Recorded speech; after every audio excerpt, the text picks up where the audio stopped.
ஒரு மிகப்பெரிய லாயருடைய பொண்ணு ஒரு குட்டி லாயரா எக்ஸ்பீரியன்ஸே இல்லாம கோர்ட்ல வேலை பார்க்க அப்படி அவங்களுக்கு ஒரு பயங்கரமான கேஸ் வருதுங்க. அதாவது ஊருக்குள்ள ஒரு பிரபல லேடி திடீர்னு அவங்க வீட்டுல பிணமா இருந்திருக்காங்க போல. அத அங்க பண்ணது ஒரு மிகப்பெரிய தொழிலதிபர் தான் அப்படின்ற மாதிரி அந்த தொழிலதிபரையும் கைது பண்றாங்க. அப்படிப்பட்ட கேஸ் தான் இங்க ஹீரோயின் கையில வருது. இப்ப அந்த கேஸ்ல ஹீரோயினுக்கு எதிரா ஆஜராகிறது யாரு தெரியுமா? அந்த ஹீரோயினுடைய அப்பாவான அந்த மிகப்பெரிய லாயர் தான். அப்படி அந்த கேஸ்ல அங்க யாரு ஜெயிச்சா? உண்மையாலேயே அந்த பிரபல லேடிக்கு நடந்தது என்ன? அதுக்கு யாரு காரணம்? அதுல காத்திருக்கிற ட்விஸ்டுகள்லாம் என்ன? தான் கணவரால இங்க நடக்க முடியாதனால இங்க ஒரு மனைவி ஒரு விபரீத முடிவு எடுக்கிறாங்க. அவங்க யாரு அப்படின்னு பல விஷயங்களை இந்த படத்துல சொல்லியிருப்பாங்க.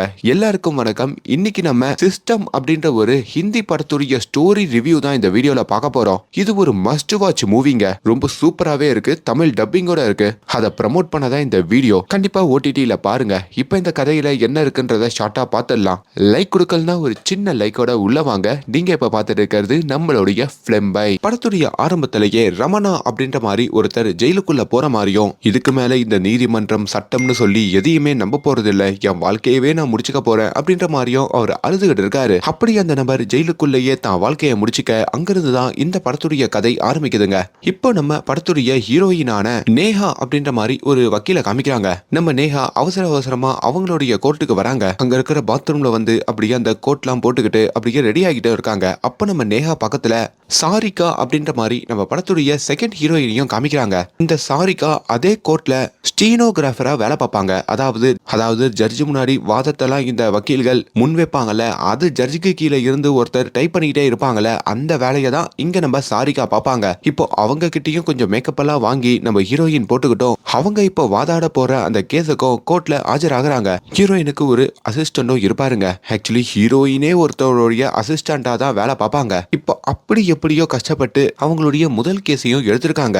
அதாவது அந்த கேஸ் என்னன்னா, ஜெகதீஷ் அப்படின்ற மாதிரி ஒருத்தர் இருக்காருங்க. அவருடைய ஒரு பார்ல சில போதை பொருட்கள் கிடைச்சதாகவும் அங்க ஒரு இன்ஸ்பெக்டர் வந்து அந்த ரிப்போர்ட்டை கொடுத்திருக்காரு. இப்ப அந்த ஜெகதீஷ் தான் இந்த தப்பெல்லாம் பண்ணாரு, அவரு தான் இதெல்லாம் வச்சிருந்தாரு அப்படின்ற மாதிரி தான் ஹீரோயின் அங்க வாதாடுறாங்க. ஆனா இன்னொரு பக்கம் எதிர்த்தரப்பு லாயர் ஜெகதீஷுக்கு சப்போர்ட் பண்ணி அவர் ஒரு நிரபராதி அப்படின்ற மாதிரி வாதாடுறாரு. எப்பவுமே கோர்ட்டை பொறுத்த வரைக்கும் ஆதாரங்கள் தாங்க முக்கியம். அப்படி உங்க மேல தப்பே இருந்தாலும் நீங்க சரியான ஆதாரத்தை கொடுத்தீங்கன்னா உங்களுக்கான நியாயம் கிடைச்சிடும். ஆனா அப்படிப்பட்ட ஒரு ஆதாரத்தை நம்ம ஹீரோயினால அங்க ரெடி பண்ண முடியல. அந்த குற்றம் சுமத்தப்பட்ட ஜெகதீஷும் வந்து நான் தான் அந்த போதை பொருட்கள்லாம் வச்சிருந்தேன்ற மாதிரி எந்த ஆதாரமும் இல்ல, இங்க இடத்துல இருந்த சிசிடிவி கூட அங்க ரிப்பேர் ஆகி தான் இருக்கு அப்படின்ற மாதிரிலாம் சொல்றாரு. இப்ப அந்த கேஸ் அப்படியே கொஞ்சம் அந்த ஜெகதீஷுக்கு சாதகமா தான் முடிகிற மாதிரி இருக்குங்க. ஹீரோயின் தோக்குற மாதிரி தான் அங்க இருக்கு. இப்போ ஹீரோயினுக்கு இந்த கேஸை கொடுத்த அந்த பெரிய லாயரும் அங்க வந்து இதுக்கப்புறம் இந்த கேஸை நானே எடுத்துக்கிறேன், நீ தோக்குற மாதிரி இருக்க, நீ எல்லாம் வாதாட முடியாதுன்னு சொல்ல ஹீரோயினுக்கு ஒரு மாதிரி ஆகுது. சார், எனக்கு ஒரு கடைசி வாய்ப்பை கொடுங்க, ரொம்ப கஷ்டப்பட்டு இந்த கேஸை நான் கையில எடுத்திருக்கேன், ப்ளீஸ் சார் அப்படின்ற மாதிரியும் கேட்க நான் யோசிச்சு முடிவு பண்றதா சொல்லி அந்த பெரிய லாயர் அங்க இருந்து கிளம்புறாரு. கட் பண்ணா இன்னொரு பக்கம் அதே கோர்ட்ல இருக்கிற ரவி அப்படின்ற மாதிரி இன்னொரு லாயரை காமிக்க, இவரு தாங்க நம்ம ஹீரோயினுடைய அப்பா. இது வரைக்கும் ஒரு கேஸ கூட இந்த ரவி தோத்திருக்க மாட்டாரு. ஏதோ ஒரு மிகப்பெரிய கேஸ்ல இப்ப வாதாடிட்டு போறாரு போல. அவரையும் நிறைய பிரஸ் மீடியாலாம் வந்து இன்டர்வியூ எடுத்துட்டு இருக்காங்க. இதையெல்லாம் ஒரு ஓரத்துல இருந்து நம்ம நேஹா அப்படியே பாக்குறாங்க. நேஹாவோட அசிஸ்டன்ட்டுக்கும், மேடம் உங்க அப்பா கிட்ட நான் எப்படி அசிஸ்டண்டா சேருது, எதனா வழி சொல்லுங்கன்ற மாதிரி கேட்க நேஹாக்கு கோவம் வருது. இங்க நம்ம சாரிகாவை காமிக்கிறாங்க. நம்ம சாரிகா அப்படியே கோர்ட் வேலையெல்லாம் முடிச்சிட்டு தன்னுடைய வீட்டுக்கு வராங்க. ஒரு சின்ன வீட்டுல தான் வாழ்வாங்க. நேஹாக்கு ஒரு அன்பான பொண்ணு. அவங்க கணவர் ஒரு விபத்துனால நடக்க முடியாம வீல் சேர்ல தான் இருப்பாரு. இவங்க சம்பாரிச்சாதான் குடும்பமே அங்க பாத்துக்க முடியுங்க. தான் பொண்ணும் பள்ளியில நல்லா படிக்கிற பொண்ணுங்க. இப்ப கூட ஸ்காலர்ஷிப்ல அவங்க டெல்லி வரைக்கும் போறதுக்கான ஒரு ஆப்பர்ச்சுனிட்டி கிடைக்குது. ஆனா அதுக்குன்னு ஒரு பணம் கட்டணுங்க. அந்த பணத்தை கூட நம்ம ஹீரோயினால கட்ட முடியாம வறுமையில இருப்பாங்க. இங்க இன்னொரு பக்கம் ஹீரோயினுமே அந்த பெரிய லாயருக்கு அசிஸ்டண்டா தானே இருப்பாங்க. அந்த லாயர்கிட்டயும், சார் எனக்கு கடைசியா ஒரு வாய்ப்பு கொடுங்க சார், அந்த கேஸை நானே ஹேண்டில் பண்ணி எப்படின்னா அதுல ஜெயிச்சு காமிக்கிறேன்ற மாதிரியும் கேட்டுக்கிட்டு இருக்க, அப்பதான் அவங்க வீட்டுல ஒரு சின்ன பார்ட்டி வைக்கிறாங்க போல இருக்கு. அதாவது அவங்க அப்பா ஒரு கேஸ் ஜெயிச்சிருக்காருல, அந்த கேஸுக்கு தான் அந்த பார்ட்டி. அந்த பார்ட்டிலையும் குடும்பத்துல இருக்கிற க்ளோஸான ரிலேட்டிவ்ஸ் எல்லாருமே கலந்துக்க, அப்படி அவங்க ஃபேமிலி ஃப்ரெண்ட்னு சொல்லி விக்ரம் அப்படின்ற ஒரு தொழிலதிபரையும் காமிக்கிறாங்க. அவரும் கலந்துக்கிறாரு. அதுல ஒரு ஓரமா தான் நம்ம ஹீரோயின் நேகாவும் வந்து கலந்துக்கிறாங்க. ஹீரோயினுடைய குடும்பத்தை பொறுத்த வரைக்கும் ஒரு அன்பான இல்ல ஒரு மிகப்பெரிய லாயரான அந்த அப்பா, ரொம்ப அன்பான ஒரு அம்மா, அதுக்கப்புறம் ஒரு அண்ணன் இருப்பாங்க. அந்த அண்ணனும் எந்நேரமும் ஹீரோயின் அப்பாவான அந்த ரவிக்கு ஜால்ரா போட்டுக்கிட்டு இருப்பான். ஹீரோயின் ஒரு பையனை காதலிப்பாங்க. அந்த பையன் கூட இப்ப நம்ம ஹீரோயின் அப்பா ரவியோடைய அசிஸ்டன்ட் தாங்க. இப்போ ஹீரோயின் நேஹா அந்த இடத்துக்கு வந்ததும் அவங்க அப்பாவும் அவங்க அண்ணனும் பயங்கரமா ஓட்டுறாங்க. என்னம்மா உன்னோட முதல் கேஸ்லயே நீனு மன்னவார போற போல இருக்கு. நீ கோர்ட்ல எவ்வளவு தைரியமா வாதாடுறதா முக்கியம், முக்கியமா எந்த அளவுக்கு ப்ரூஃப நீ சப்மிட் பண்றதுதான் முக்கியம் அப்படின்ற மாதிரியும் சொல்லிட்டு இருக்காரு. அப்பதான் ஹீரோயினுடைய அப்பாவும், மகளே நீ ஒரு 10 கேஸ் சக்சஸ்ஃபுல்லா ஜெயிச்சு காமிச்சிரு. அப்படி ஜெயிச்சு காமிச்சிட்டனா என்னுடைய அடுத்த வாரிசு நீதான் அப்படின்றத நான் அறிவிக்கிறேன். நம்ம ஃபில்மையே நீ டேக் ஓவர் பண்ணிக்கலாம். என்ன சொல்றன்ற மாதிரி கேட்க, நான் ட்ரை பண்றப்பா அப்படின்ற மாதிரி ஹீரோயின் சொல்றாங்க. இங்க இந்த மிகப்பெரிய தொழிலதிபர் இருக்காரு பாத்தீங்களா, அவரு இப்போ லைட்டா சரக்கு அடிச்சிட்டு அந்த கிளாஸை கீழே வைக்கிறாருங்க. அதை ஒரு சர்வன்ட் எடுத்துக்கிட்டு அவரோட கைரேகைய அப்படியே ஒரு கவர்ல போட்டு எடுத்துட்டு போற மாதிரி காட்டுறாங்க. இப்போ ஹீரோயின் இன்னொரு லாயர் கிட்ட வேலை பார்ப்பாங்களே, அந்த லாயரும் சரி ஓகே உனக்கு கடைசியா ஒரு வாய்ப்பு கொடுக்குறேன், முடிஞ்சா இப்போ நீ வாதாடிட்டு இருக்கிற அந்த கேஸ்ல ஜெயிச்சு காமி அப்படின்ற ஒரு மெசேஜ் அனுப்ப ஹீரோயினுக்கும் அங்க மோட்டிவ் ஆகுது. இப்போ காலையிலயும் கோர்ட்டுக்கு வேக வேகமா போயிட்டு இருக்காங்க. அப்போ வழியில அந்த பாத்ரூம்ல பார்த்த சாரிகா அப்படின்ற மாதிரி அந்த லேடிய பாக்குறாங்க. நீங்களும் கோர்ட்டுக்கு தானே போறீங்க, வாங்க டிராப் பண்றேன்னு சொல்லி தான் கார்லயும் ஹீரோயின் ஏத்திக்க, இப்போ கார்ல ஏறுற சாரிகாவும், நேத்து நீங்க வாதாடிட்டு இருந்ததெல்லாம் பார்த்தேன், மேபி இன்னைக்கு தீர்ப்பு உங்களுக்கு நெகட்டிவா வந்தாலும் மனசை தளர விடாதீங்கன்னு சொல்ல, ஏங்க அப்படி சொல்றீங்க, நான் தோத்துருவேன்னு நினைக்கிறீங்களான்ற மாதிரி ஹீரோயின் கேட்க, இல்லைங்க கோர்ட்டை பொறுத்த வரைக்கும் உங்களோட சைட்ல இருந்து நீங்க எவ்வளவு ப்ரூஃபா கொடுக்குறீங்கன்னு தான் முடிவு எடுத்துப்பாங்க. அப்படி நீங்க பெருசா எந்த ப்ரூஃபும் கொடுக்கல, அதனால தான் அப்படி சொன்னன்ற மாதிரியும் இவங்க சொல்றாங்க. அப்ப நான் ஜெயிக்கிறதுக்கு என்ன பண்ணுன்ற மாதிரி ஹீரோயின் கேட்கும் போதோ, அந்த குற்றவாளி இது வரைக்கும் என்ன பண்ணா அப்படின்ற மாதிரி யாரை கேட்டாலும் சொல்லுவாங்க. ஆனா அவன் மறைக்கிற விஷயம் என்ன அப்படின்றத நீங்க கண்டுபிடிச்சு அதை நீங்க ப்ரூஃபா கோர்ட்ல கொடுங்க, கண்டிப்பா ஜெயிக்கலான்ற மாதிரி ஒரு சின்ன அட்வைஸ் கொடுத்துட்டு போறாங்க. அப்படி கொஞ்சம் டைம் எடுத்துக்கிட்டோம் நம்ம ஹீரோயின் சில டீட்டெயில் எல்லாம் கலெக்ட் பண்ண, இப்போ கோர்ட்டுக்கும் வந்து ஜட்ஜ் முன்னாடி அந்த ஜெகதீஷ் அவரோட வாயாலேயே சொன்னாரு தன்னுடைய கடையில சிசிடிவி வேலை பார்க்கலன்ட்டு. அப்போ அவரோட அஜாக்கிரதையால தான் அவரோட கடையில அப்படி ஒரு போதை மாத்திரைகள்லாம் வித்திருக்காங்க. அதாவது ஒரு சட்டமே இருக்கு, ஓனருடைய அஜாக்கிரதையால இப்படி ஒரு சம்பவம் நடந்ததுன்னா அதுக்கு ஓனர் தான் பொறுப்புன்ட்டு. அந்த வகையில அவரை நீங்க கைது பண்ணி சிறையில அடைக்கணும் அப்படின்ற மாதிரியும் அங்க ஒரு சட்டத்தை அவங்க சொல்ல, இதை வச்சு கோர்ட்ல அது ப்ரூஃப் ஆகுதுங்க. இது மூலயமா ஹீரோயினும் அவங்க முதல் கேஸ்ல வெற்றி பெறாங்க. இப்போ இதுல இந்த ஜெகதீஷையும் கைது பண்றாங்க. இதுல ஹீரோயினுக்கு பெரிய சந்தோஷம் வருதுங்க. இதுக்கு உதவி பண்ண சாரிகாவுக்கு தான் அவங்க தேங்க்ஸ் சொல்லணும்னு நினைக்கிறாங்க. அப்படி சாரிகாவுடைய ரூமுக்கும் வந்து தேங்க்ஸ் சொல்றாங்க. ஐயே நான் என்னங்க பண்ணேன், எனக்கு ஒரு சின்ன டீ வாங்கி கொடுத்தா போதும், அதுவும் இன்னைக்கு என்னால குடிக்க முடியாது, நாளைக்கு குடிக்கிறேன்ற மாதிரியும் சொல்லிட்டு இருக்க, இப்ப அந்த இடத்துல ஒரு ஜேர்னலிஸ்ட் வராருங்க. ரவி சாருடைய பொண்ணு தானே நீங்க அப்படின்ற மாதிரி ஹீரோயின் கிட்டையும் இன்ட்ரோடியூஸ் ஆயிக்க, இந்த ஜேர்னலிஸ்டா எப்பவுமே நம்ம ஹீரோயினோட அப்பா ரவியை பத்தி தப்பா எழுதுறவரு, அதனால ஹீரோயினுக்கு அந்த ஜேர்னலிஸ்ட பிடிக்காதுங்க. இப்ப ஹீரோயினும் அப்படியே ஜெயிச்சுட்டு தன்னுடைய வீடு திரும்புறாங்க. தான் அப்பா கிட்டையும் தான் அண்ணன் கிட்டையும் முதல் கேஸே ஜெயிச்சிட்டேன் அப்படின்ற மாதிரி பயங்கரமா சீன் போடுறாங்க. இப்போ ஹீரோயினோட அப்பாவும், பரவாயில்லமா உன்னோட க்ளோசிங் ஆர்குமெண்ட் ரொம்ப நல்லா இருந்தது, நான் சொன்னேன்ல கோர்ட்டை பொறுத்த வரைக்கும் ப்ரூஃப் தான் ரொம்ப முக்கியம்ட்டு, அதை நீ கரெக்டா சப்மிட் பண்ணதுனால தான் ஜெயிக்க முடிஞ்சது, வாழ்த்துக்கள் அப்படின்ற மாதிரி சொல்ல, அதுவும் ஹீரோயினுக்கு ஒரு பெரிய காம்ப்ளிமெண்டரியா இருக்குங்க. இப்போ நேத்து தான் டீ குடிக்க முடியலன்னு சொல்லி இன்னைக்கு நம்ம ஒரு 5 ஸ்டார் ஹோட்டலுக்கும் சாரிகாவை கூட்டிட்டு போயிட்டோம். ஹீரோயின் டீ வாங்கி கொடுக்குறாங்க. டீ நல்லா இருக்கான்ற மாதிரி ஹீரோயின் கேட்க, சாரிகாவும் ஓரளவுக்கு பரவாயில்லன்னு சொல்ல, இனாயான்னு சொல்லி ஒரு இன்ஃப்ளூயன்சர் இருக்காங்க, அவங்க இந்த ரெஸ்டாரண்ட்டுக்கு 5 ஸ்டார் கொடுத்திருக்காங்க, அதான் உங்களை கூட்டிட்டு வந்தேன்னு சொல்லியும் இப்போ ஒரு கேஸ் ஃபைலையும் அங்க நம்ம சாரிகா முன்னாடி ஹீரோயின் வைக்கிறாங்க. என்னதுன்னு கேட்கும் போதோ, இது என்னுடைய அடுத்த கேஸ், இதுல என்ன நீங்க தான் எப்படின்னா போன கேஸ ஜெயிக்க வச்ச மாதிரி ஐடியா கொடுத்து ஜெயிக்க வைக்கணும், ஓகேவான்னு கேட்க, அட என்னங்க நானே கோர்ட்ல வேலை பார்க்குற பொண்ணு இப்படி வக்கீலுக்கு ஹெல்ப் பண்றதெல்லாம் பார்த்தா என் வேலையே போயிடும், என்னால முடியாதுங்கன்னு சொல்ல, பதிலுக்கு ஹீரோயினும் ஒரு கேஸுக்கு நான் 10,000 ரூபாய் காசு கொடுக்குறேன்ற மாதிரியும் சொல்றாங்க. சாரிகா கொஞ்சம் யோசிச்சு பாக்குறாங்க. நானும் பண நெருக்கடியில தான் இருக்கேன், சரி 20,000 ரூபாய் கொடுங்க நான் சம்மதிக்கிறேன்ற மாதிரி இப்ப அந்த இடத்துல ஹீரோயினோட சேர்ந்து உதவி பண்றதுக்கும் அவங்க ரெடி ஆகுறாங்க.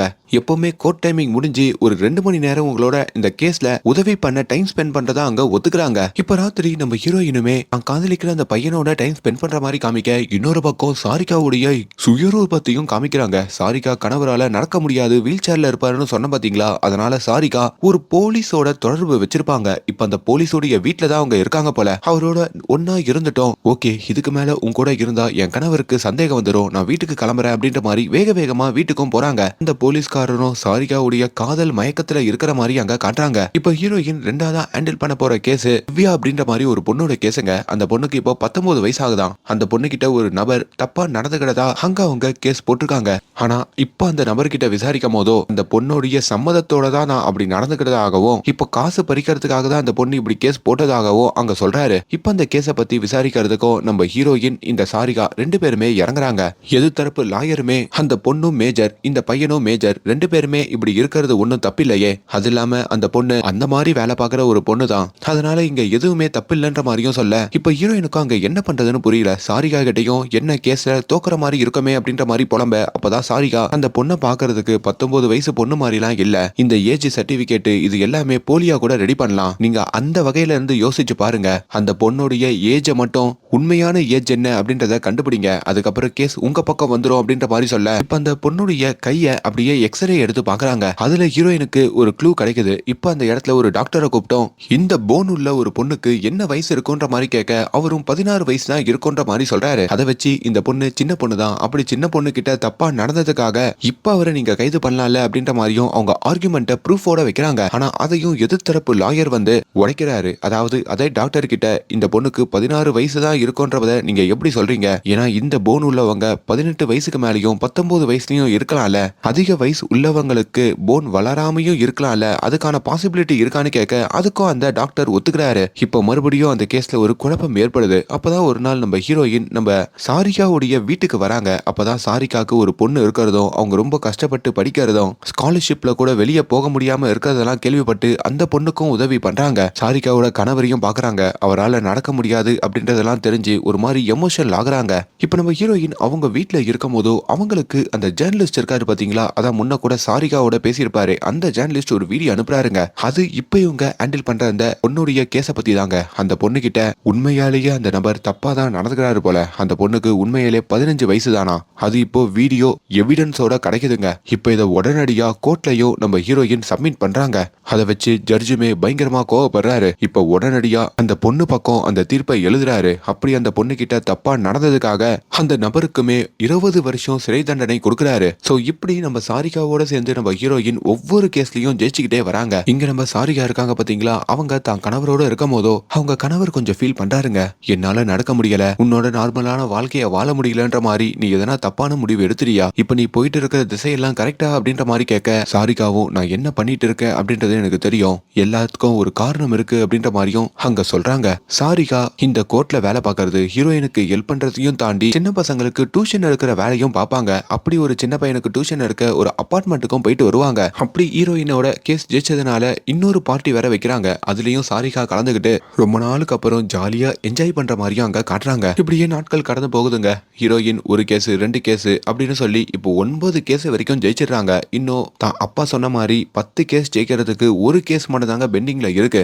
அப்பதான் அந்த மிகப்பெரிய தொழிலதிபருடைய கேஸ்ன்ற மாதிரி ஆரம்பத்துல சொன்னனே அந்த கேஸ் வருதுங்க. அந்த தொழிலதிபர் பேரு விக்ரம். ஆல்ரெடி நம்ம ஹீரோயினுடைய ஃபேமிலி ஃப்ரெண்டு தான், ஹீரோயினோட அப்பாவுக்கு ரொம்ப நல்லா க்ளோஸுங்க. அப்படி அந்த விக்ரம் ஒரு ஆட் ஷூட்ல இருக்கும் போதோ அவருக்கு ஒரு வீடியோ வருதுங்க. அந்த வீடியோலையும் ஒரு இன்ஃப்ளூயன்சர் சொன்ன பாத்தீங்களா இனியா அப்படின்ற மாதிரி அந்த பொண்ணோட அவரு ஒன்னா இருக்கிற மாதிரியான போட்டோஸ் வீடியோ எல்லாம் லீக் ஆயிருக்கு. அதை பாக்குற அவரும் ரொம்ப பீதி ஆகுறாரு. அதே கட்டத்துல அடுத்த நாள் நம்ம சாரிகா இருக்காங்க பாத்தீங்களா, அவங்க அங்க இருக்கிற ஒரு அபார்ட்மெண்ட்ல ஒரு சின்ன பையனுக்கு டியூஷன் எடுப்பாங்கல்ல, அப்படி அந்த பையனுக்கு டியூஷன் எடுக்க கொஞ்சம் முன்கூட்டியே போயிடுறாங்க. அதாவது டைமிங்ல கொஞ்சம் முன்னாடி போயிடுறாங்க போல. இப்ப ஹீரோயின் ராத்திரி வீட்டுக்கு வராங்க. தன்னோட 9வது கேஸ்லயும் ஜெயிச்சிட்டேன் அப்படின்ற மாதிரியும் தான் அப்பா கிட்ட சொல்ல அதையும் அவங்க செலிப்ரேட் பண்ணிக்கிட்டு இருக்க. ஆனா ஹீரோயினோட அப்பா ஒவ்வொரு கேஸுக்கும் செலிப்ரேட் பண்ணாத, நான் சொன்ன அந்த 10வது கேஸ் வந்துடுச்சு, அதுவும் உனக்கு ஈஸியா இருக்கும்னு நினைக்காத அப்படின்னு சொல்லிட்டும் போறாரு. அப்பதான் ஹீரோயின் டிவி நியூஸ்ல இவங்க ஒரு இன்ஃப்ளூயன்சரை ஃபாலோ பண்ணுவாங்கல்ல இணையா அப்படின்ற மாதிரி அவங்க தன்னுடைய அபார்ட்மெண்ட்ல அவங்க வாழ்க்கைய அவங்களே முடிச்சுக்கிறதாகவும் அங்க செய்தி ஒளிபரப்பாகிட்டு இருக்குங்க. இப்ப போலீஸும் அந்த இன்ஃப்ளூயன்சர் கேஸுக்கு க்ளூவெல்லாம் கண்டுபிடிக்க ஆரம்பிக்கிறாங்க. ஹீரோயின் வழக்கம் போல வேலைக்கு வரப்போ ஒரு பெரிய லாயருக்கு கீழே தானே வேலை பார்ப்பாங்க. அப்படி அந்த லாயரும் ஹீரோயினை கூப்பிட்டு ஒரு முக்கியமான தகவலை சொல்றாங்க. அங்க ஒரு போலீஸ்காரரை கூப்பிடுறாங்க. ஆக்சுவலி இவரு தான் இப்ப அந்த இன்ஃப்ளூயன்சர் இணையாவுடைய கேஸை ஹேண்டில் பண்றவரு. இவரு சில விஷயங்களை கண்டுபிடிச்சிருக்காரு அப்படின்ற மாதிரியும் அதை முன்வைக்க அதுல அந்த இன்ஃப்ளூயன்சர் இணையா அப்படின்ற அந்த பொண்ணுக்கு அந்த தொழிலதிபர் விக்ரம் அப்படின்றவரோட ஒரு தொடர்பு இருந்திருக்கு. ஒரு நாள் அவளோட போன்ல இருந்து அந்த அந்த தொழிலதிபர் விக்ரமுக்கு இணையா நிறைய போட்டோஸ் வீடியோஸ் எல்லாம் சென்ட் பண்ணிருக்கா. அதுல எல்லாத்துலயும் அவங்க 2 பேரும் ஒன்னா இருந்திருக்காங்க போல. அதை வச்சு காசு வேணும் அப்படின்ற மாதிரி அந்த தொழிலதிபரையும் அவ மிரட்டிருக்கா. அதுல காண்டாகி தான் அந்த தொழிலதிபர் அந்த இன்ஃப்ளூயன்சரை போட்டு தள்ளிருக்காங்க. அந்த கிரைம் சீன்ல போய் பார்க்கும் போதோ அங்க இருக்கிற ஒரு கிளாஸ்லயும் அந்த தொழிலதிபர் விக்ரமோடைய கைரேகை கிடைச்சிருக்கு. அதை வச்சு அவர் தான் இதை பண்ணிருக்காரு அப்படின்ற மாதிரி கன்ஃபார்ம் ஆயிருக்கு. அதனால இந்த கேஸை நம்ம எடுத்துக்கிறோம். எப்படின்னா அந்த தொழிலதிபர் விக்ரம நம்ம ஜெயில பிடிச்சி போட போறோம் அப்படின்ற மாதிரியும் சொல்ல ஹீரோயினும் அந்த இடத்துல ஓகே அப்படின்ற மாதிரியும் சம்மதிக்கிறாங்க. அவங்களோட 10வது கேஸா இது மாறுதுங்க. இப்போ அத்தோட அவங்க வீட்டுக்கு வரும்போதோ ஹீரோயினுடைய அப்பா அங்க உட்காந்துக்கிட்டு இருக்காரு. என்னப்பா அப்படின்ற மாதிரி கேட்கும் போதோ இப்போ நீ ஒரு கேஸ்ல கமிட் ஆயிருக்கல, அந்த கேஸ்ல இருந்து உடனே நீ வெளியே வா. ஏன்னா அந்த தொழிலதிபர் விக்ரம் யாரு தெரியும்ல, நம்மளுடைய ஃபேமிலி ஃப்ரெண்டு, அவரோட பர்சனல் லாயரே நான் தான். சோ அவரை இந்த கேஸ்ல இருந்து காப்பாற்ற வேண்டியது என்னுடைய பொறுப்பு அப்படின்னு அவர் சொல்ல ஹீரோயினுமே அப்பா ஆதாரத்தெல்லாம் வச்சு பார்த்தா அவர் தான் தப்பு பண்ணிருக்காரு அப்படின்ற மாதிரி தோணுது. அவரை எதுக்கு நீங்க காப்பாத்த பாக்குறீங்க, அவரை நம்ம ஜெயில பிடிச்சு போடலாம் அப்படின்ற மாதிரி சொல்ல ஆதாரம்லாம் ஒண்ணும் இல்ல, நான் இந்த கேஸை எடுத்துக்கிறேன் அப்படின்ற மாதிரி சொல்லிட்டேன்ல, நீ இந்த கேஸ்ல இருந்து வெளியே வந்துதான் ஆகணும்ன்ற மாதிரியும் அங்க நம்ம ஹீரோயினோட அப்பா ஸ்ட்ராங்கா சொல்றாரு. ஆனா பதிலுக்கு ஹீரோயின் முடியவே முடியாதுன்ற மாதிரி மறுக்க உங்களுக்கு எதிராகவே இந்த கேஸ்ல நான் நிக்க போறேன், நீங்க காப்பாத்தணும்னு நினைக்கிற அந்த தொழிலதிபர் விக்ரம நான் குற்றவாளியா நிரூபிச்சு அவனை ஜெயில அடைக்க போறேன்ற மாதிரியும் சவால் விடுறாங்க. பதிலுக்கு அவங்க அப்பாவும் சவால் விட அப்போ உன்னோட 10வது கேஸ் என்ன எதிர்த்தா நீ எப்படி ஜெயிச்சிடறன்னு பார்க்கலாம் அப்படின்ற மாதிரியும் சவால் விடுறாரு. இப்போ அப்பாக்கும் பொண்ணுக்குமே மோதல் ஏற்படுறதுனால அதுக்கு மேலேயும் ஹீரோயினால வீட்டுல இருக்க முடியலைங்க. அதனால வெளியே போறதா முடிவெடுக்கிறாங்க. ஹீரோயினோட அம்மாவும் வந்து இதெல்லாம் கோர்ட்ல தானே, வீட்டுல எதுக்கு வச்சுக்கணும், ஒன்னா இருக்கலாம்ல அப்படின்ற மாதிரி சொல்ல, ஆனா அப்பா பேசாம போறத பார்த்து இதுக்கு மேல என்னமா பண்றது, நான் வெளியே போய் தான் வாதாட போறேன்னு சொல்லியும் அந்த வீட்டுல இருந்தும் ஹீரோயின் கிளம்புறாங்க. அப்படி சாரிகா இருக்காங்க பாத்தீங்களா, அவங்க தான் ஒரு தோழியா இருந்து ஹீரோயினுக்கு அங்க ஒரு வீடு எடுத்தும் கொடுக்குறாங்க. ஹீரோயின் ஒரு பெரிய லாயருக்கு கீழே தானே வேலை பார்ப்பாங்க. அந்த லாயரே இப்போ பர்சனலா ஹீரோயின் கிட்ட வந்து உங்க அப்பாவே உனக்கு எதிராக ஆஜர் ஆகிறாருன்னா கண்டிப்பா உன்னால ஜெயிக்க முடியாது, நீ இந்த கேஸ்குள்ள போறதுக்கு முன்னாடி ஒரு வாட்டி யோசிச்சுக்கோன்ற மாதிரி சொல்ல, ஆனா ஹீரோயின் கண்டிப்பா இந்த கேஸை நான் தான் ஹேண்டில் பண்ணுவேன்னு சொல்லிட்டு போறாங்க. போலீஸ் கிட்டையும் அந்த இன்ஃப்ளூயன்சர் இணையா எப்படி போய் சேர்ந்தாங்கன்ற மாதிரி கேட்கும் போது அவங்க ஒரு கைத்துல தொங்கினதுனாலதான் அவங்க உசுறு அவங்கள பிரிஞ்சிருக்கு. ஆனா இதை உன்னிப்பா கவனிக்கும் போது தான் தெரியுது அவங்க அந்த கைத்துல தொங்கல, அவங்கள கயிறை வச்சு யாரோ நெரிச்சிருக்காங்கன்ற மாதிரி. அதுக்கப்புறம் அவங்க போன்ல இருந்து போன போட்டோஸ், அங்க கிடைச்ச கைரேகை எல்லாம் வச்சு பார்க்கும்போது அது கன்ஃபார்மா இந்த தொழிலதிபர் விக்ரம் தான் அப்படின்ற மாதிரியும் தெரிய வந்திருக்கு. சோ இது ஓபன் அண்ட் ஷட் கேஸ் தான். அந்த தொழிலதிபர் தான் அந்த போட்டோவெல்லாம் அவன் லீக் பண்ணதுக்காக இப்படி பண்ணிருக்கான் அப்படின்ற மாதிரியும் அங்க ஹீரோயின் கிட்ட அவங்க சொல்றாங்க. ஹீரோயினும் இந்த ஆதாரத்தெல்லாம் கொண்டு வந்து இப்ப கோர்ட்ல முன்வைக்கிறாங்க. அதே வகையில ஹீரோயினோட அப்பா அந்த ரவியும் அந்த தொழிலதிபர் விக்ரம பார்த்து நீதான் இதை பண்ணியா, என்கிட்ட உண்மையை சொல்லுன்ற மாதிரி கேட்க, ஆனா விக்ரம் சத்தியமா எனக்கு இதுக்கும் எந்த சம்பந்தமும் இல்ல, எனக்கும் அந்த இன்ஃப்ளூயன்சர் இணையாக்கும் ஒரு தொடர்பு இருந்ததெல்லாம் உண்மைதான், ஆனா அந்த தொடர்பை வச்சுக்கிட்டு வேற யாரோ தான் இப்படி பண்ணிருக்காங்களே தவிர நான் பண்ணல அப்படின்ற மாதிரியும் உறுதியா சொல்றாருங்க. ஹீரோயின் என்ன எழுப்பினாலும் நம்ம சாரிகா கிட்ட தானே கேட்பாங்க. சாரிகா கிட்டையும் இந்த கேஸ டீட்டெயிலை பத்தி கேட்க சாரிகாவும் கண்டிப்பா அந்த இன்ஃப்ளூயன்சரை அந்த தொழிலதிபர் விக்ரம் தான் போட்டு தள்ளியிருக்கணும், நீ இதுல உறுதியா இரு அப்படின்ற மாதிரியும் சொல்றாங்க. சாரிகாவும் ஒரு இன்ஸ்பெக்டரோட ஒரு தொடர்புல இருப்பாங்க பாத்தீங்களா, அப்படி அவரோட ஒன்னா இருந்துட்டு இதுக்கப்புறம் நம்ம 2 பேரும் இப்படி இருக்க வேண்டாம், பிரேக்கப் பண்ணிக்கலாம், இதுக்கப்புறம் என் கணவரோட நான் வாழ போறேன்னு சொல்லிட்டோம் அங்க இருந்து கிளம்புறாங்க. இப்போ ஹியரிங்க்கு வர இந்த வழக்குலையும் முதல்ல இந்த விக்ரம் அப்படின்ற தொழிலதிபருக்கு பெயில் வேணும் அப்படின்ற மாதிரி தான் அங்க ரவி வாதாடுறாரு. ரவியோடைய வாதத்துக்கு எதிராக ஹீரோயினால எதையுமே வைக்க முடியாதனால அங்க அந்த விக்ரமுக்கும் பெயில் கிடைக்குது. இதுல தான் அப்பாவான ரவி மேலேயே ஹீரோயினுக்கு கோவம் வருது. அப்பா கிட்ட பேசாமையே அங்க இருந்து போயிடுறாங்க. இதையும் ஹீரோயினுடைய அண்ணனும் கவனிக்கிறாங்க. இப்ப இந்த ரவி இருக்கார்ல, அவர் இன்னொரு விஷயத்தையும் கண்டுபிடிக்கிறாரு. அதாவது அந்த விக்ரம் அப்படின்ற அந்த தொழிலதிபருக்கு சில போட்டோஸ் வீடியோஸ்லாம் வந்திருக்கோம்ல, அது உண்மையாலேயே அந்த இன்ஃப்ளூயன்சர் அனுப்பல, ஏதோ ஒரு மர்ம நபர் தான் போன்ல இருந்து அனுப்பியிருக்கான். ஆனா இப்ப அந்த போனு சுவிட்ச் ஆஃப்ல இருக்கிறதாகவும் அதை கண்டுபிடிக்கவே முடியலன்ற மாதிரியும் சொல்றாங்க. அங்க ஒரு பெரிய அபார்ட்மெண்ட்ல தான் அந்த இன்ஃப்ளூயன்சர் இருந்திருப்பாங்க போல. இப்ப அந்த அபார்ட்மெண்டோடைய சிசிடிவி ஃபுட்டேஜ் எடுக்கும் போதோ மதியம் இந்த விக்ரம் அங்க வந்துட்டு போனது சிசிடிவில பதிவாயிருக்குங்க. அதாவது எக்ஸிட் அண்ட் உள்ள வந்தது ரெண்டுமே இருக்கு. இப்ப அதையும் ஒரு சாட்சியா கொண்டு வந்து ஹீரோயின் கோர்ட்ல வைக்கிறாங்க. இப்ப எது தரப்புல இருக்கிற ஹீரோயினோட அப்பா அந்த ரவியும், யுவரானர் இவங்க சொல்றதெல்லாம் உண்மைதான், இந்த விக்ரமுக்கு அந்த இன்ஃப்ளூயன்சரோட ஒரு தொடர்பு இருக்கு, அவர் மனைவியை ஏமாத்திருக்காரு, அதை நினைச்சு அவர் நிறைய நேரத்துல ஃபீல் பண்ணிருக்காரு. அதே மாதிரி அந்த பொண்ணோட அவர் ஒன்னா இருக்கும் போதோ அந்த போட்டோஸ் வீடியோஸ் எல்லாம் வெளியே லீக் ஆயிருக்கு. ஆனா அதுக்காக எதுக்கு அந்த இன்ஃப்ளூயன்சரை அவரு போட்டு தள்ளணும், இதோ என்கிட்ட ஒரு ஆதாரம் இருக்கு, அந்த போட்டோஸையும் வீடியோஸையும் இவருக்கு அந்த இன்ஃப்ளூயன்சர் பேர்ல வேற யாரோ தான் அனுப்பியிருக்காங்களே தவிர அந்த பொண்ணு அனுப்பல, அப்போ வேற யாரோ இவருக்கு இப்படி அனுப்பி இவரை இதுல சிக்க வைக்கணும்னு நினைச்சிருக்காங்க அப்படின்ற மாதிரி அந்த ஆதாரத்தை முன்வைக்க ஹீரோயின் மறுபடியும் அந்த சூழ்ச்சியில மாட்டிக்கிறாங்க. அப்ப கிரைம் சீன்ல விக்ரமுடைய பிங்கர் பிரிண்ட் இருந்ததை என்ன சொல்றீங்கன்ற மாதிரி கேட்க, அதையும் யாரோ ஃபேக்கா தான் ரெடி பண்ணிருக்காங்க, அந்த யாரோ அப்படின்ற அப்படின்றதான் நம்ம யாருன்னு இப்ப கண்டுபிடிக்கணும்ன்ற மாதிரியும் ரவி அங்க முடிக்கிறாரு. இப்போ போய் சேர்ந்த அந்த இணையா அப்படின்ற இன்ஃபுளுசரோட டீட்டெயில் எல்லாம் விசாரிக்கும் போதோ அவங்க அக்கௌண்ட்ல 3 லட்சம் ரூபாய் தான் இருக்குன்ற மாதிரி தெரிய வருது. ஆனா அவங்க இருக்கிற அபார்ட்மெண்ட் 4 கோடி ரூபாய் மதிப்புள்ள அபார்ட்மெண்ட். அதை எப்படி அவங்களால வாங்க முடிஞ்சது, அதுவும் ஒரு இன்ஃபுளுசரால இது எப்படி முடியும் அப்படின்ற மாதிரி இவங்களுக்கு ஒரு சிந்தனை வருது. அப்பதான் கிறிஸ்டல் பார் அப்படின்ற மாதிரி ஒரு கேஸோடைய டீட்டெயில் பத்தி ஹீரோயினுக்கு தெரிய வருதுங்க. அதாவது 9 வருஷத்துக்கு முன்னாடி கிறிஸ்டல் பார் அப்படின்ற ஒரு இடத்துல ஒரு தீ விபத்து நடந்ததாகவும் அந்த இடத்துல இந்த விக்ரமும் இருந்திருக்காரு, இந்த இன்ஃபுளுசரான இணையாவும் இருந்திருக்காங்க. அப்ப அந்த பாரே இந்த விக்ரம் அப்படின்ற இந்த தொழிலதிபருடைய பேர்ல தான் இருந்திருக்குன்ற மாதிரியும் தெரிய வருது. அது என்ன கேஸா இருக்கும், அதுக்கும் இவங்களுக்கும் இப்ப நடக்கிற விஷயத்துக்கும் என்ன தொடர்புன்ற மாதிரியும் இவங்க நிறைய ரீசர்ச் எல்லாம் பண்ணிக்கிட்டு இருக்க. அப்ப நம்ம ஹீரோயினுடைய வீட்டுக்கும் அவங்க பாய் ஃப்ரெண்ட் வராரு. அந்த பாய் ஃப்ரெண்ட் ஆல்ரெடி ஹீரோயின் அப்பா அந்த ரவிக்கு கீழே தானே வேலை பார்ப்பாரு. அப்படி அந்த ராத்திரி வந்து நம்ம ஹீரோயினோடையும் கொஞ்சம் சந்தோஷமா இருக்கிற மாதிரி காமிக்க, ஆனா காலையில வந்து ஹீரோயின் இது வரைக்கும் கண்டுபிடிச்சு வச்ச எல்லா டீட்டெயிலையும் அவங்க லேப்டாப்ல பார்த்து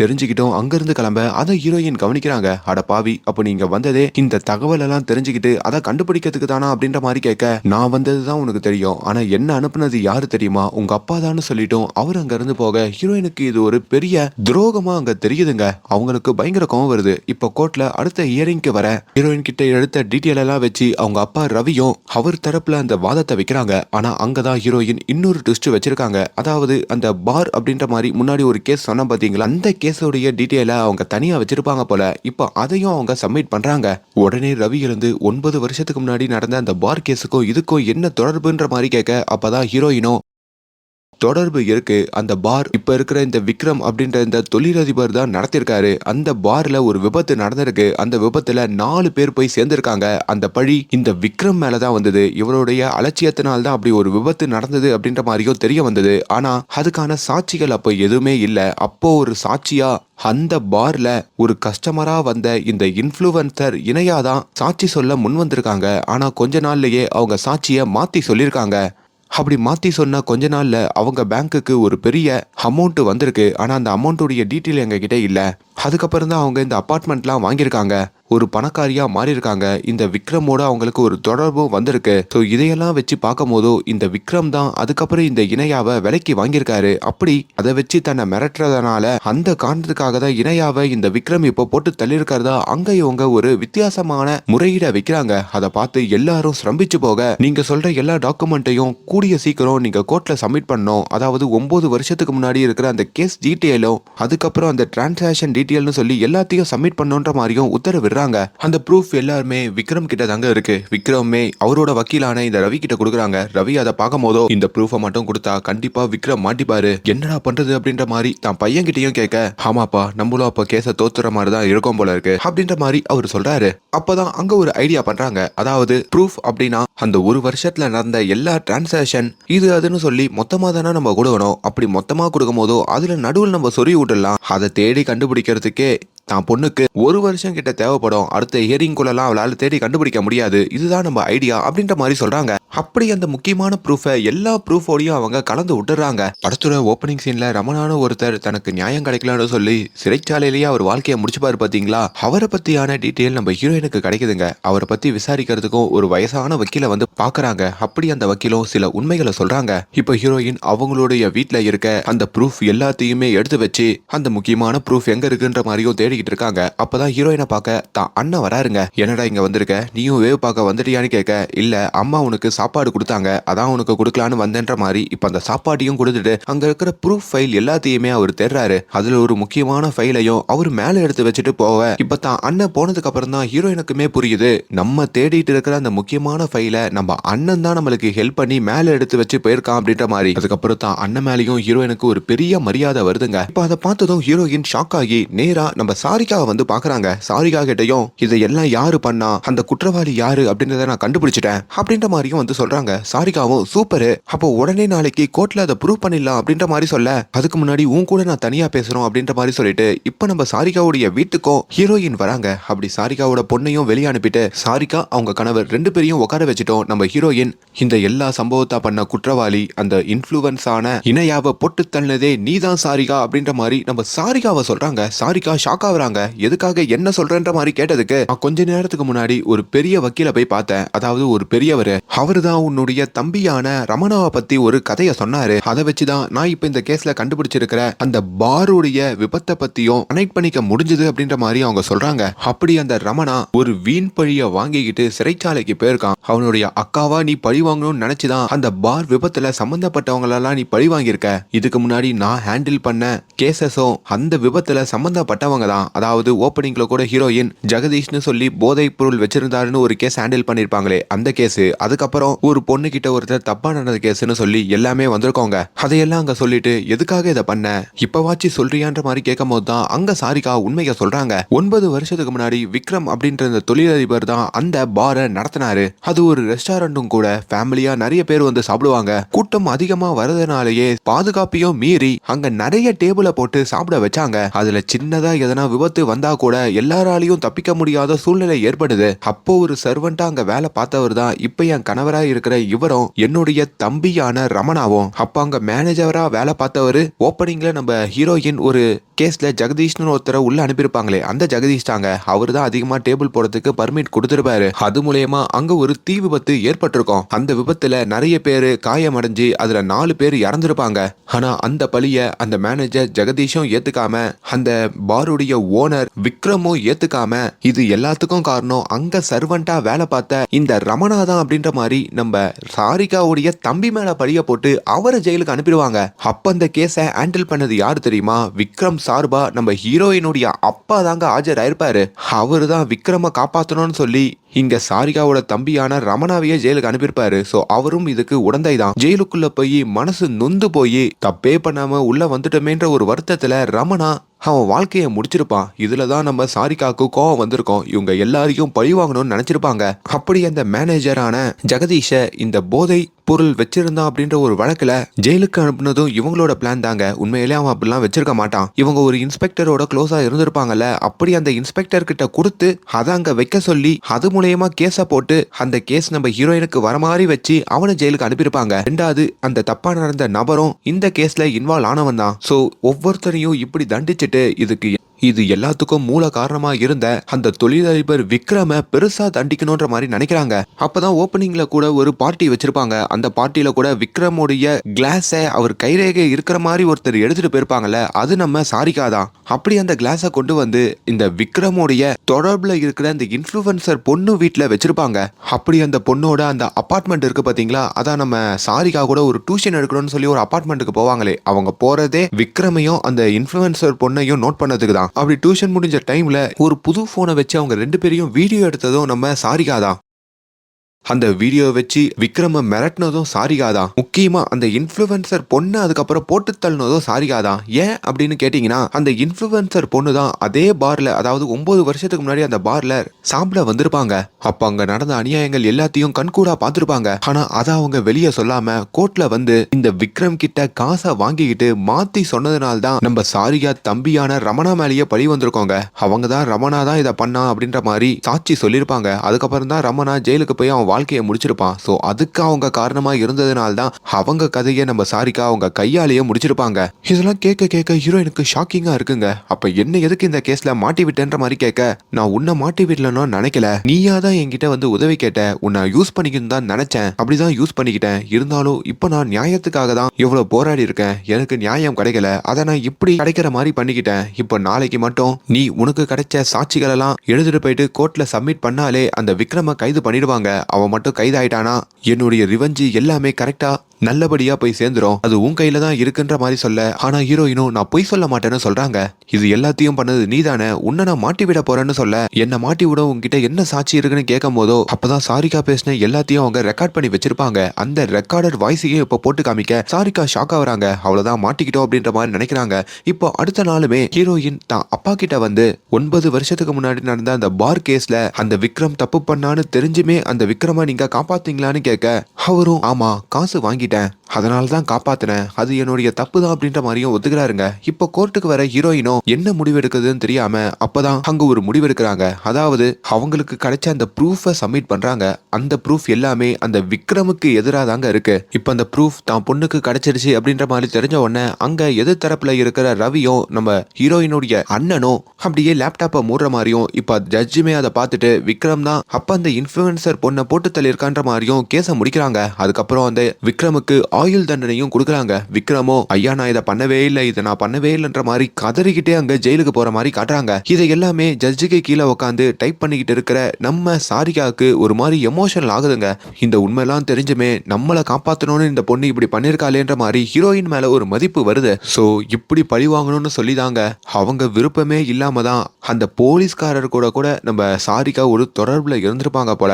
எல்லாமே இந்த ரிவெஞ்சுக்கு தான். இப்போ அட்லாஸ்ட் நம்ம ஹீரோயின் அப்படியே கேஸ் முடிச்சுட்டு வெளியே வரப்போ அவங்க அப்பாவும் வந்து வாழ்த்துக்கள் சொல்றாரு. நானே ரொம்ப நாளா 9 வருஷத்துக்கு முன்னாடி அந்த ஃபேக்கான கேஸ்ல வாதாடினதுக்காக அந்த பாரத்தை எப்படி இறக்கி வைக்கிறதுன்னு தெரியாம இருந்தேன். அதை நீ வந்ததுனால உன் முன்னாடி இறக்கி வச்சுட்டேன். இப்ப நீ அதுல ஜெயிச்சு அந்த விக்ரமுக்கு ஏதோ ஒரு வகையில தண்டனை வாங்கி கொடுத்துட்ட, அதுவே போதுன்ற மாதிரி சொல்ல பதிலுக்கு ஹீரோயினும் நானே இப்போ ஒரு உண்மையை மறைச்சுதான் இப்படி இந்த கேஸை சால்வ் பண்ணிருக்கேன், ஆனா நான் மறைச்ச இந்த பாரத்தை நான் யார்கிட்ட இறக்கி வைக்கிறதுன்னு தெரியலையேன்ற மாதிரி மனசுல நினைச்சுக்கிட்டோம் அங்க ஒரு ஃபேக் சிரிப்போட கிளம்புறாங்க. அட்லாஸ்ட் நம்ம ஹீரோயினை நம்ம சாரிகா வந்து பாக்குறாங்க. தனக்கு பண்ண உதவிக்கு நன்றி சொல்றாங்க. ஆனாலும் ஹீரோயினுக்கு சாரிகா கிட்ட பேசறதுக்கு விருப்பம் இல்ல. ஏன்னா அவங்க நேர்மையா நடந்துக்கல அப்படின்ற மாதிரி ஃபீல் பண்றாங்க. ஆனா உன் பொண்ணுக்காக வாச்சு இதுக்கப்புறம் நீ நிம்மதியா வாழணும்னு சொல்லி சாரிகாவை அங்க இருந்து அனுப்ப இப்போ ஹீரோயின் நீதி எந்த வகையில கிடைச்சாலும் அது நீதி தான் அப்படின்ற மாதிரி சொல்லி இந்த கதையை முடிக்கிற மாதிரியும் நம்ம சாரிகா அவங்க வாழ்க்கையை சந்தோஷமா வாழ்ற மாதிரியும் இந்த படம் முடியுதுங்க. ரொம்ப ரொம்ப ட்விஸ்டடான ஒரு படங்க. ரொம்ப கவனத்தோட பார்த்தா மட்டும்தான் உங்களுக்கு இந்த கதை புரியும். அதுக்காக தான் இந்த வீடியோ.